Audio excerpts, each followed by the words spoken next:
Зарим төрийн үзэгчтэй Эгэл Ньюс телевизийг сонгон үзэж байгаад баярлалаа. Нэмэлт цагт спортын хөтөлбөр анхны дугаар та бүхэнд хүрэхэд бэлэн болоод байна. Анхаарлаа хандуулна. Тэгэхээр 4 жилийн удаа зохион байгуулагддаг Азийн наадам буюу Ахмад тамирчдын хэлгээр бол Азийн тоглолт энэ жил бүгд найрамд Солонгос ард улсын Инчон хотод 9-р сарын 19-өөс 10 дугаар сарын 4-ний хооронд 16 өдрийн туршид зохион байгуулагдах гэж байна. За 17 дахь удаагийн Азийн наадамд оролцох орон болоод тамирчдын тоо өнөөдрийн байдлаар хараахан эцэслэн шийдэгдээгүй байгаа ч за өмнөх наадамд буюу 2010 онд зохиогдсон наадамд 45-аар 9700 тамирч оролцож байсан юм. За манай улсын хувьд гэх юм бол Азийн наадам чамлахааргүй амжилттай оролцдог. Энэ удаас нэлээд өргөн бүрэлдэхүүнтэй явахаас спортын төлбөр дээр спорт холбоодууд шгшээ багийнхаа бэлтгэлийг базааж байгаа. За жишээлх юм бол чөлөөт бүхний шгшээ багийн тамирчдын зарим нь өчигдөр дэлхийн аварга шалгаруулалт тэмцээнд оролцохоор Ташкент хотыг зорьсон бол үлдсэн хэсэг нь Азийн наадамдаа бэлтгэлээд одоо бэлтгэлээ хангаж байна. Ингээд шгшээ багийн насгалжуулагч Монгол Улсын гавьяа тамирчин Пүрбаатартай уулзаж Азийн наадмыг зорих тамирчдын нэрсийг тодруулангаар бэлтгэл хангалтыг нас сонирхсан. Энэ дэлхийн аврагт манай тамирчид өчтөр их оноосоо мордлоо. Тэгээд энэ Азийн тоглолтод манай 4 тамирчин нэр солигдох ёстой. Яагаад гэвэл бос 4 нь болохоор жингийн байдал ч юм уу, юуны байдлаар одоо биеийн байдал нь бол ерөнхийдөө бол энэ Азийн тоглолтод эргээд одоо нэг давхар уяа гэдэг ярьдаг шүү дээ. Давхар уяатай уралдаж болохоор байгаа. Тэгээд нөгөө 4 нь болохоор солих юутай солихгүй болоос боломжгүй гэсэн бидний ярилцаагаар одоо 4 тамирчин мөнөнд үлдэж бэлтгэл сургалтаа хийж байгаа. Энэ одоо яг манай чөлөөт эрэгтэй багийг ярихад биш дээ. Яг нэг жинт 3-4 тэнцэн үлдэлтэж байна. Одоо яг шилдэгүүд нь дэлхийн аврагт явуулсан гэхин цааш юм. Энд бас шилдэгүүд нь байж байна. Тийм болохоор одоо саяхан жил манайх Азийн авраг чинь хөнгөн 5 чинь 2 номер 3 номерууд явлаа. Тэгэхэд энэ жил манайх чинь 1.3 хүрэлт авч багаараа 2 дугаар байнд болсон. Энэ бол урд нь тэгж дандаа шилдэгүүд нь явлаа гэдэг юм амжилт гардаг байсан. Гэтэл одоогийн байдлаар бол манай энэ нэг чинь бол 3 хүн бол яг хинэж нэгээ хожиж магадлалтай тийм 3-аас 4 тамирчин байна. Хинэж явсан бол медаль аавн хаач хинэж явсан адилхан байлгаад тий тамирчид байгаа. Яг нэг биеийн байдлаас нь болоод 4-ийн бол Азийн тоглолтод солих шаардлагатай болчиход 4 тамирчин аянд үлдээгээд одоо бэлтгэлийн хангад байж байна. 57-д номин 61 төвчин тулга 74-т Гомдолж 86-ад Усбаатар гэдэг энэ 4 бүх одоо эргэтэн солигдож явах юм ба. Тэгээд энэ дөрвийг одоо энд авч үлдэж бэлтгэл сургалтын хийлгээ байж байна. Урдны 10 онд манай чөлөөт бүхээс 2 аврагт төрсөн. Нэг нь Мандах наран, нөгөөх нь Наран чимэг гэдэг нэг эрэгтэй нэг эмэгтэй төрсөн юм ба. Энэ тэгээд энэ Азийн тоглолт гэдэг энэ тэмцээс одоо жодо бүхийнхэн чөлөөт бүхийнхэн энэ алтан медалийг нь авч ирсэн тийм түүхэндээ бол. Тийм болохоор энийгээ бас эвдэхгүй тулд бид нар бас дахиж энийгээ давтахын төлөө өшөө цааш нь ахиулж тэр алтан медалийн тоог нь ахиулахын төлөө энэ зүтгэж яваал та бид нар. Танд хүрчээ сонгоо үзэж байгаад баярлалаа. Одоо үзүүлэх дараагийн мэдээ гэх юм бол Монголын үндэсний боксing шгшээ багийнхаа холбогдсон. Тэгэхээр боксing шгшээ багийнхан мөн Азийн наадмын бэлтгэлээ хангаж байна. Том тэмцээний сарилга болгож Баян Улгийн аймгийн Өвлгийн хотод Өвлгийн кап олон улсын тэмцээнд оролцоод ирсэн байгаа. За 9 жингийн 8-д нь алтан медаль хүртэж багийн нийлбэр дүнгээрээ илт илүүрхэн цомын эзэд болсон байна. Энэ тэмцээнд Монгол, Орос, Албаны улс, Найрамд Хятад ард улс, Казахстан улсын нийт 100 гаруй тамирчин оролцжээ.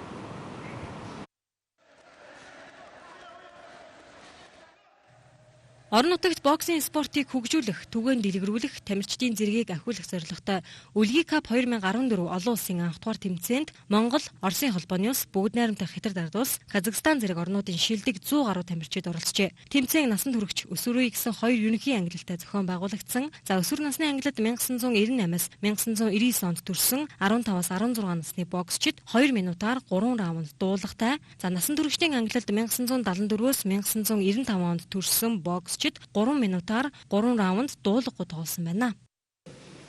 Энэ бид оюутны дэлхийн аварга шалгаруулалт тэмцээн Азийн наадам зэрэг тэмцээнүүд явах тамирчдынхаа бэлтгэлийн сорилт болох гэж энэ тэмцээнийг зохион байгуулсан.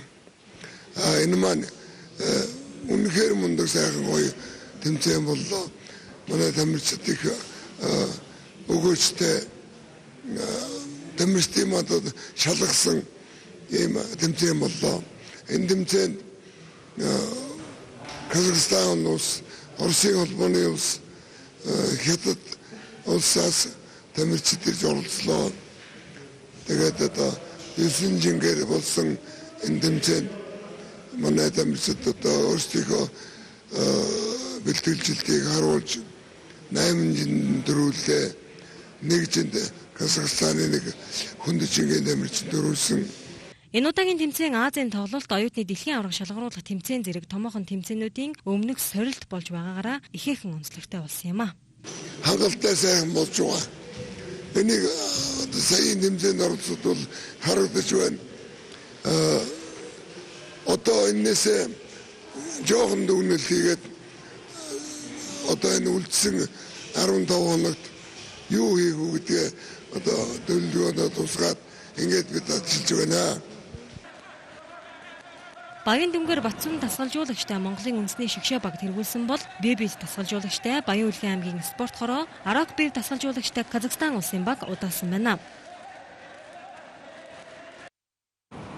Үзэгсэй бүхэн нэмэлт цаг хөтөлбөрийг үзэж байна. 2033 онд оюутны спортын универсиад их наадам Улаанбаатар хотод зохион байгуулагдах бэлтгэл ажил үндсэндээ эхэлсэн байна.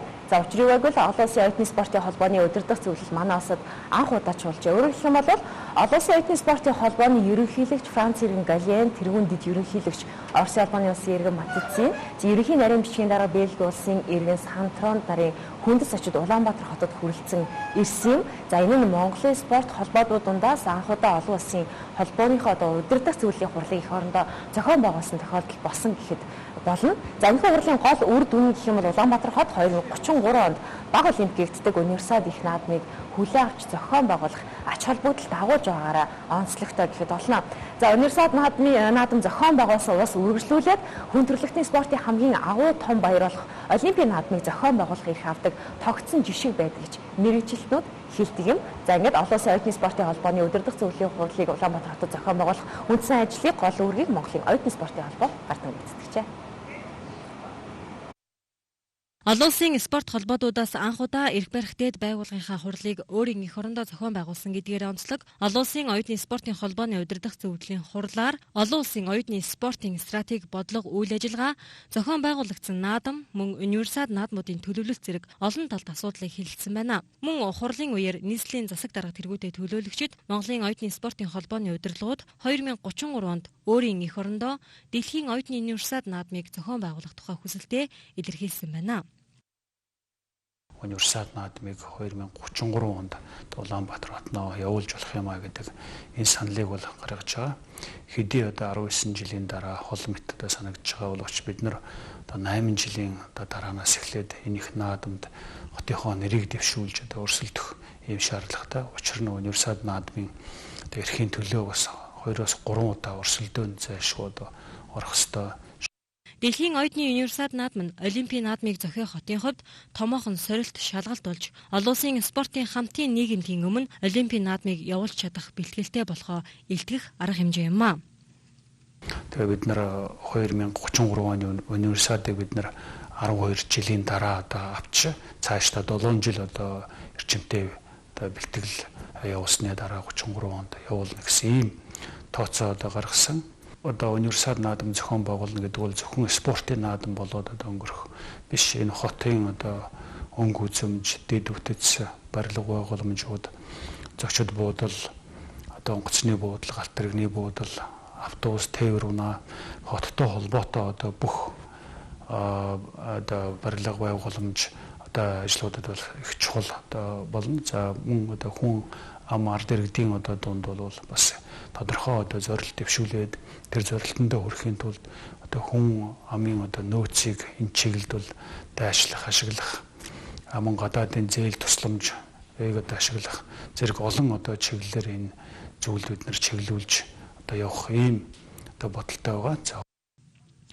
Швейцарын Лозанн, Бельгийн Брюссель хотноо төвтэй олон улсын оюутны спортын холбоо нь 1949 онд байгуулагдсанаас хойш игнэндээ дэлхийн 167 орныг нэгтгэжээ. Тус холбоо нь дэлхийн 200 орчим орны 12,500 гаруй оюутан залуус оролцдог оюутны спортын өвөл зууны универсиад наадмыг 1959 оноос 2 жилд нэг удаа зохион байгуулдаг төдийгүй 100 гаруй орны 6,000 оюутан тамирчдыг хамруулдаг оюутны дэлхийн аварга шалгаруулах тэмцээнийг спортын 30 төрлөөр явуулдаг олон улсын спортын нөлөө бүхий томоохон байгууллага юм а. Монголын оюутан залуучууд 1965 оны Унгарийн Будапешт хотноо болсон 4-р универсиад наадмаас эхлэн баг тамирчтай оролцуулжээ. Монголын оюутан тамирчид одоогоор дэлхийн оюутны спортын 100-ны 18, өвлийн 11 универсиад наадам, оюутны дэлхийн аварга шалгаруулах тэмцээнд жил бүр 5-аас 10 төрөлд баг тамирчтай тогтмол амжилттай оролцуулж байна. Ийхүү универсиад наадмаас монголчууд 9 алт, 13 мөнгө, 23 хүрэл, нийт 45 медаль, оюутны дэлхийн аварга шалгаруулах тэмцээнээс 21 алт, 10 мөнгө, 28 хүрэл, нийтдээ 59 медаль хүртжээ. За тэгэхээр энэ жил ялангуяа энэ зүүн спортын үйл явдал ихтэй жил байлаа. За манай Монголын баг тамирчид бас уур чадвар, амжилт, хүч чадлаа гайхуулж шин амжилтуудын эзэн болсоор байгаа. За тэдний нэг нь бол яа харахгүй холимог тулааны мэрэгжлийн тамирчин Наран Тунгалаг гэж болно. Тэрээр дэлхийн аварга болсон мөч 8 дугаар сарын 29-ний өдөр байлаа. За Дубай хотод болсон холимог тулааны дэлхийн шилдэг 3 тулааны нэг тооцогддог One AFC холбооны 19 дахь удаагийн тулаанд Наран Тунгалаг, за Японы тулаанч Koji Oshiтой тулалцсан. За ингээд тэрээр бол илт илүүрхэж одоо өрсөлдөгчөө буулга авсаар дэлхийн аварга болсон юм. За энэ эрхэм хүнийг бид яг одоо студидтэй урьсан байгаа. Нэмэлт цагийн анхны зочин холимог тулааны дэлхийн аварга Наран Тунгалаг өөр юм багш Японы иргэн хамт хүрэлцэн ирж байна. Алтын нэртэн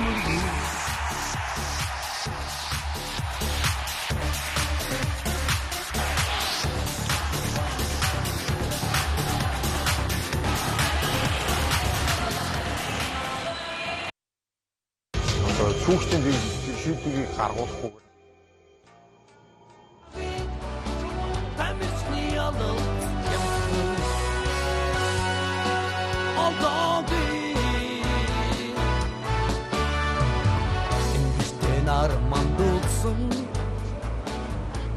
Нэр цагийг сонгож аваад баярлалаа. Хөтөлбөрөөр бэлжилж байна. Хүрэлцэн та бүхэнд орой мэд хүргэе. Эх орондоо тавтай мөрөл аян замдаа альчаагүй. Баярлалаа. Олондоо ч гэсэн орой мэд хүргэе. Одоо бод алсан тулаан нас яг хизээ эх орондоо ирв. Дээрэс нь энэ тулаан таны одоо мэрэгжлийн карьерт ямархуу хэмжээний одоо өөрчлөлтийг дагуулсан гэх юм уу? Үн цэнтэй тулаан болсон байна. Өчигдөр эх орондоо ирсэн. Яг мэрэгжлийн тулааны карьерт бол миний хувьд хамгийн том буюу дэлхийн аварга болсон. Ер нь яг энэ мэрэгжлийн тулааны сонирхогчд бол ерөөхдөө мэдж байгаа бас мэдээлэл нь бүрхэг зарим нэгэн хүн одоо One AFC гэдэг холбоон чухам ямар хуу чавсаатай ямар холбоо юм бол ерөөхдөө мэрэгжлийн тулааны холбоодууд нэлээд олон байгаа гэдэг. Тэгэхээр та яг энэ One AFC гэдэг холбоо дэлхийд одоо чансаагаар айл авц явдаг ямар холбоо юм бол та яг ямар холбооны тулаанд оролцсон талаараа тодруулаач. Энэ мэрэгжлийн холимог тулаанд орон дотох тулаан бол шинэ тулгаар спорт.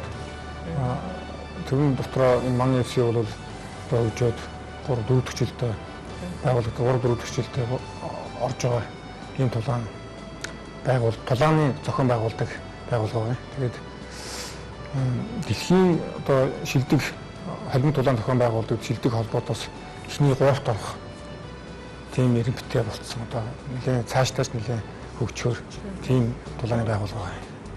Яг одоо бидний ард таны тулааны бичлэг гарч ийн л да. Тэгээд өрсөлдөгчөө ил 3 дугаар үе дээр дуусгасан тийм ээ тулааныг. Энэ тулааны үнэл бэлтгэлээ хэрхэн хангасан дээрээс нь бас сэтгэл зүй ямар хөө байсан. Тэр нь яг рингэнд гарах юм. Эхний 3 дугаар үед чившилтэй энэ 5 минутаар 5 үед тулдаг тулаан баггүй. Тэгээ би энэ удаа хугацаанаас өмнө бол ялж чадаагүй. Цагаа дуустал уу нэг 25 минут тулдаж. Тэгээ шүүгчдийн сан нэгдсэн саналаар авсан байна. Өрсөлдөгчийн тухайд за тантай бол нас ойролцоо 37 настай Японы улсын иргэн 65 яг жингийн өвч гэсэн адилхан юм биш үү те метр 71 см өндөртэй. Тэгээ 65.8 кг Koji Oshi гэдэг тамирчинтай тулдлаа. Тэгээд өрсөлдөгчөө бол маш сайн судалсан. Арай багш маань тэр мэдээллийг судалгааны мэдээллийг олж өгөөд тэрний дагуу одоо ярилцаж хэлцээд ямар бэлтгэл сургалт хийх үү тэр талаараа ярилцаад тэгээд энэ тактикийн дагуу тоглож чадсан байгаа. Өрсөлдөгч маань чөлөөт сүртэй. Тэгээд дараа нь боксоор хичээлж исэн. Тэгээд хөл техникийг сурахдаа кёкшин каратегаар хичээлж исэн тийм тэмцэгч байсан. Мэргэжлийн тулаанд 44 удаа тоглосон. Нэлээд тулгуур тэмцэгч байсан. Ер нь аливаа тулаанч бай ямар нэг спортын тэмцээн уралдаан тоглолтын өмнө бол мэдээж өрсөлдөгчийг судлах гэдэг бол маш том ажил, судалгааны ажил гэдэг. Энд бол тасалжуулагч гэсэн голлох үүрэгт оролцдог болов гэж би өвдөө боддгийг. Багшийн хувьд дэлхийн аварга наран тоглоом маань багштайгаа хүрэлцэн ирсэн байгаа. Тэгээ танаас орой мэд хүргэе. Чухам бас яагаад энэ хүнийг сонгож та энэ хүнтэй хамтарч ажиллах болов? Хамтарч ажиллаад бас хэдэн жил болж байна. Тэгээ сая хийсэн одоо тулааны өмнө хэр их тактик судлаа гэсэн. Энэ бид хоёр 2004 оноос хойш хамт ярьдаг хийж байгаа. Тэгээд энэ өсөлт тамчин Хожи Ойши гэдэг Японы танаач нөө сайн наран дугаар хийсэн. Маш туршлагатай. Тэгээд гар сайтай. Тэгээд босоо бари данч сайн сайн тавьж байгаа. Тэгээд юуны өмнө өсөлт тамчны баруун шорон цогтыг анхаарахгүй байсан. Тэгээд тэрнийг яаж хамгаарах вэ? Тэгээд хамгаараад яаж буцаж дуртурах вэ? Тэгээд хэрвээ өсөлт тамчны баядаж ихрэвэр за яаж хамгаарах вэ гэсэн тийм тактик боловсруулад тэгээд тэрний дагуу бэрдгэр хийсэн. Тэгээд яг тэрний дагуу боловсруулсан тактикийн дагуу наран тоглосон. 2004 оноос эхлээд хамтарч ажиллаж ийн гэдэг 7 оноос үү те. Таныг нөгөө Японы K1 тулаанд хамгийн анх одоо очиж тулалцсан монгол хүн гэдэг юм билээ. Та тэгээ энэ талаараас яриач. Ер нь яагаад бас тулааны урлагийг сонгож байна? Ер нь тэгэл тулаан энэ төвлөлтөнтэй урлагт их дуртай байсан л да. Хүүхд дуртай. Тулаантай кино бүслээ, Жаки Чаны кинонуудыг үзэхээс болоод их дуртай байсан. Тэгээд 2004 онд K1 тоглох тэр боломж бол юу байсан. 2003 онд нь Mongolian Fighting гэдэг одоогийн холимог тулааны эхлэл нь хөгжлийнх нь эхлэл Монголд тавигдсан байхгүй. Тэгээд тэр нь бол одоо их аварга асаа ширүү үндэсний бүхий аварга Сумья базар аваргын зохион байгуулсан холимог тулааны тэмцээн Монголд болоод тэнд нэмэх 93 хасах 93 гэж килограммуудаар зохиогоод тэндээс би хасах 93-т нь төрүүлж ирсэн. Тэгээд тэр төрүүлээд Японы мэргэжилтэн тулааны Японд одоо тэмцээн менежерлдэг тэр мэргэжилтэн Увэй гэж хүн ирээд намайг хараад надад одоо K1 тоглох санал тавьсан байхгүй. Тэгээд аз болоод K1-д орж тоглож. Тэгтээ тоглохдоо маш хамгийн өндөр зэрэглэл юм уу K1-ы аврах Альберт Краус гэх тамирчинтай анх тоглож ирсэн. Тэгээд тэр юугаар боломжоор л шанс гараад нэг гэсний азар орцсон байна. Тэр үеэс эхлээд за таныг бол мэдэх хүмүүс нь мэдж байгаа. Бас мэдэхгүй зарим хэсэг гэж магадгүй юм тийм ээ. Харин Чингисийн цавчилт гэдэг үгийг хэн болоо сонсон байх гэж боддог боддتي. Энэ үг тантай салшгүй холбоотой. Тэгээ таас яаш нь ярина уу? Би энэ тулааны болоод ер нь олон төрлөөр хичээлж байсан л та анх жудоогоор хичээлээд тэгээд дараа нь тулааны урлаг житгондоогоор тэгээд карате тэгээд мөн акробат өсвөлтээр хичээлж байсан. Тэгээд акробатын урагшаа сайлтыг тэр бридийн сайлтыг жудогийн уналттай хослуулаад тэгингээ мөн хайчж өшгөлтийг холбоод хийж кёкшин каратад байхдаа хийдэг байсан байхгүй.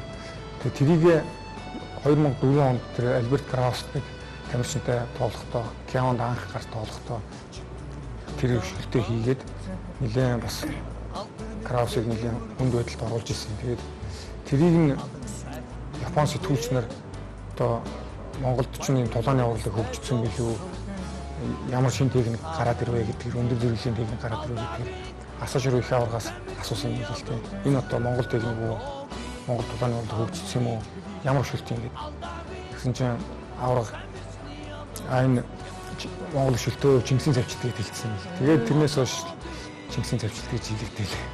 Эсвэл асуушаараа Чингисийн цавчилт гэдэг нэрийг өгсөн юм байна шүү дээ. Энээс хойш бол тулааны одоо бусад орны энэ тулаанчд бол таны тэр цавчилтыг хийх гэж оролддог. Одоо энэ бол бас нэг юм бүр нэг өстой техник юм уу гэдэг шиг болцсон гэж хэлж болох байхаа. Та энэ дээр ямар бодолтой байна вэ?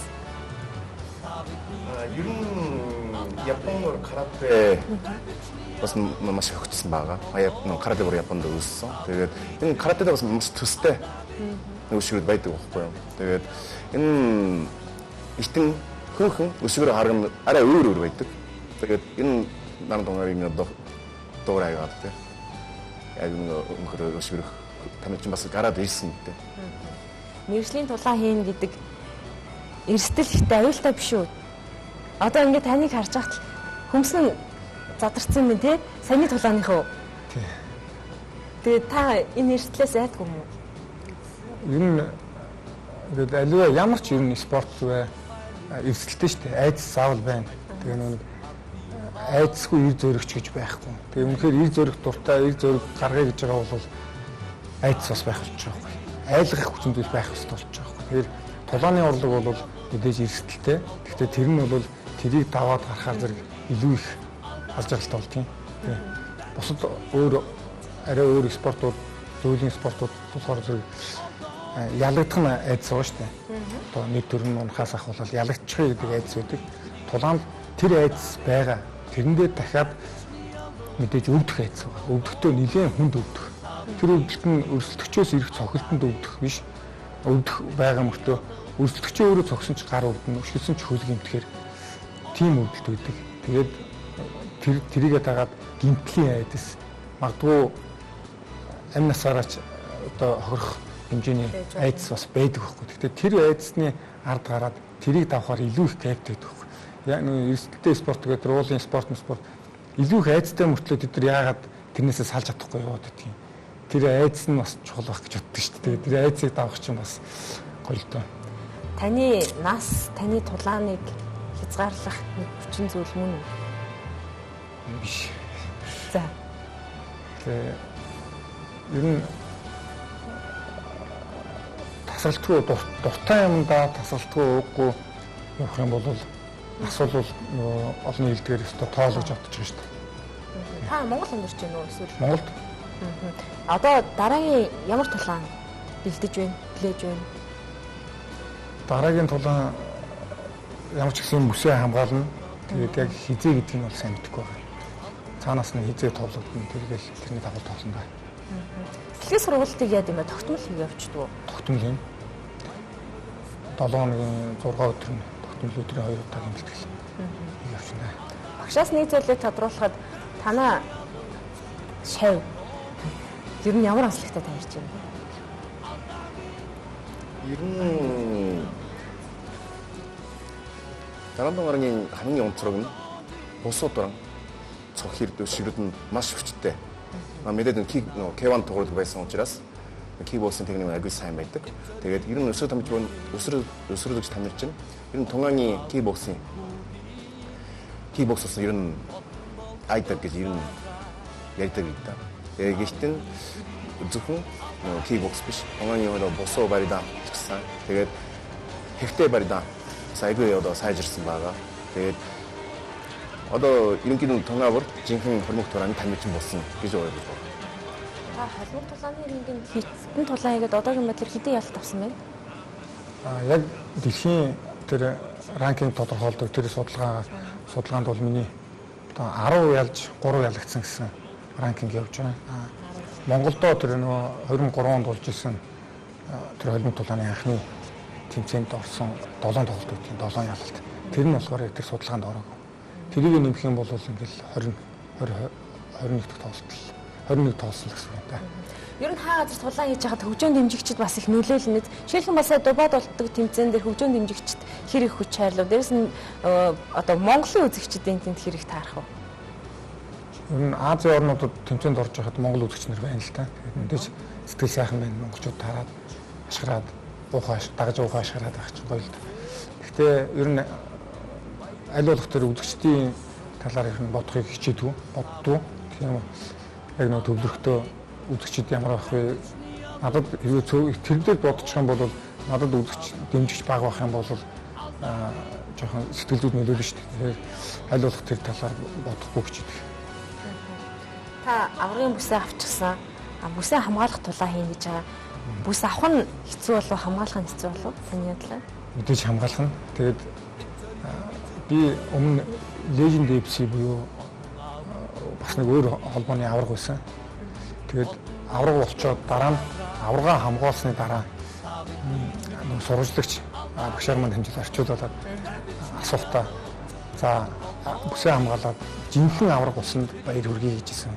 Тэгээд тэр үг надад маш их бодогдуулдаг л та. Тэгээд аварга болох, аваргаа хамгаалах мөн тэр аваргынхаа тэр байр суурийг цааш нь хадгалж явах, зан ашиг өгдөж гисэн цаашаа авч явна, дааж явна гэдэг бол бас илүү тийм хариуцлагатай байх л гэж бодож байна. Заярлаа үзэгчлээ гэхээр нэмэлт цагийн анхны зочноор холбог тулааны дэлхийн аварга наран тулаг багшийнхаа хамтаар хүрэлцэн ирж дугаат хийсэн тоглолтынхоо тулааныхаа мэдээллийг та бүхэн бас илүү хүргэлээ. Тэгээд хүрэлцэн ирсэн танд маш их баярлалаа. Энэ их ажлын хажуугаар. Тэгээд цаашдынхын тулаануудад амжилт хүсье. Баярлалаа. Хандаа баярлалаа. За. Өчигдөр нэмэлт цаг хөтөлбөр үргэлжилж байгаа хэсэг хормын дараа хэрэгэд хэлцгээе.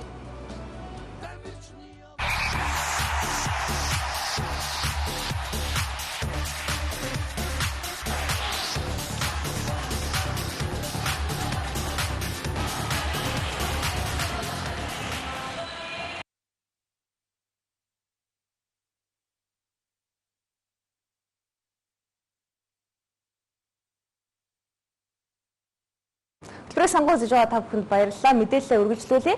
Орос Албаны улсын Челябинск хотын трактор цэнгэлдэх хүрээлэн 8 дугаар сарын 25-наас 31-ний өдрүүдэд зохион байгуулагдсан жудо бүхийн дэлхийн аварга шалгаруулалт тэмцээнд амжилттай оролцсон жудогийн шгшөө багийн тамирчид маргааш өглөө эх оронд архиж байна. За мөн өсвөрийн шатарчид Азийн сурагчдын аварга шалгаруулалт тэмцээнээс 3 алт, 6 мөнгө, 2 хүрэл нийтдээ 11 медаль хүртжээ. Мөн Монголын оюун ухааны академийн тамирчид Индикийн Мумбай хотод ой тогтоолтын аварга шалгаруулалт нээлттэй тэмцээнд амжилттай оролцоод багийн нийлбэр дүнгээрээ тэргүүлсэн татаа мэдээлэл. Мөн Узбекийн нийслэл Ташкент хотод бүхий чөлөөт барилдааны 2014 оны дэлхийн аварга шалгаруулалт тэмцээн эхлэхэд ердөө 6 хоног үлдээд байна. За эдгээр мэдээллийн дэлгэрэнгүй та бүхэн одоо хүлээн авч үзсэн үү? Оросын Албаны улсын Челябинск хотын трактор Ice Arena цэнгэлт хүрээлэнд 2014 оны жудо бүхийн дэлхийн аварга шалгаруулах тэмцээн 8 дугаар сарын 24-ноос 31-ний хооронд зохион байгуулагдаж 110 орны 639 жудоч оролцсон. Европоос 45, Азиас 22, Африкаас 21, Пан Америкийн холбооны 16, Далайн орнуудын холбооны 6 жудоч оролцсон энэхүү тэмцээнд Монгол улс эрэгтэй эмэгтэй тус бүр 9 тамирчны бүрэлдэхүүнтэй оролцсон юм. Үүнээс эрэгтэйчүүдийн 60 кг-д барилдсан олон улсын хэмжээний мастер Болдотор алтан медаль хүртэж, эмэгтэйчүүдийн 57 кг-д барилдсан Сумья шагналт 5 дугаар ойрт шалгарч, эмэгтэй жудочид багаараа мөнгөн медаль хүртсэн. Ингэснээрээ Монголын жудо дэлхийн аваргад оролцсон 110 орноос амжилтаараа 6 дугаар бичигдлээ. Жудочид 9 дугаар сарын 3-ны өдрийн үрээр эх оронд ирлээ.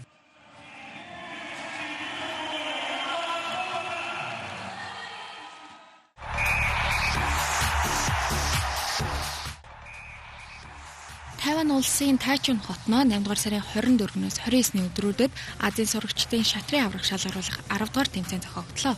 Тус тэмцээнд манай улсаас хөтгөрийн Эрдэнэд орж ахлагчтай 29 тамирч оролцжээ. Манай баг 3 алт, 6 мөнгө, 2 хүрэл нийт 11 медаль хүртэж шагналт 4-р байрт. 3 шатарчин, 5 дугаар ойрт 6 шатарчин, 6 дугаар ойрт 5 шатарчин шалгарсан байна. Мөн 5-аас бусад насны тамирчид олон улсын шатрын холбооны дэд мастер цолны болцол биелүүлжээ. Медальтнуудыг танилцуулбал 5 хүртэлх насны хөвгүүдийн ангилалд Отгон баярын баяр жавхлан алтан медаль, Октийн төрөлд инх сайхны удмаа мөнгө, 6-аас 7 насны хөвгүүдийн ангилалд Лавг жамцын очир от хүрэл, Октийн ангилалд Бат сайхны инх саран алт, 8-аас 9 наснд Нэм сүрэнгийн Батболд мөнгө, 10-аас 11 наснд Дам сүрэнгийн Бат сүрэн алт, 12-аас 13 насны хүүгүүдийн төрөлд Бямсүрэнгийн гард магна мөнгө, 12-аас 13 насны Октийн ангилалд Ган хуйгийн учрал мөнгө, Наранбаатарын Номын Эрдэнэ хүрэл, 14-өөс 15 наснд Мегмар хатын Саран туяа мөнгө, 16-аас 17 наснд Инх мөнхийн Сумья азар мөнгөн медаль тус хүртсэн байна.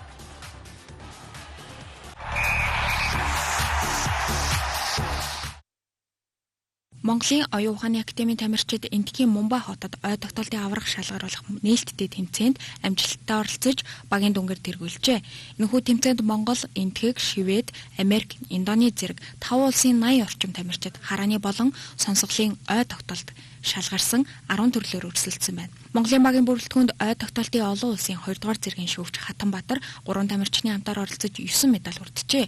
Мөн дунд насны ангилалд дэлхийн 2 дээд амжилтыг шинчлэн тогтоон багийн дүнгээр тэргүүлсэн байна.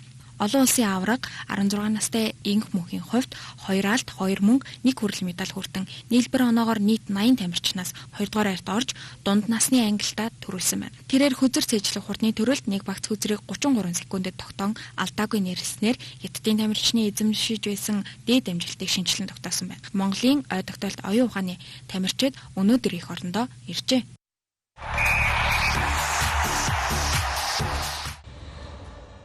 Бүхэн чөлөөт барилдааны насан туршидтын эрэгтэйчүүдийн 44, эмэгтэйчүүдийн 25 дахь удаагийн дэлхийн аврах шалгаруулах тэмцээн 9-р сарын 8-наас 14-ний өдрүүдэд Узбекийн нийслэл Ташкент хотод болох гэж байна. Энэ тэмцээнд оролцохоор Монголын шигшээ багийн тамирчид аян замдаа гарчээ.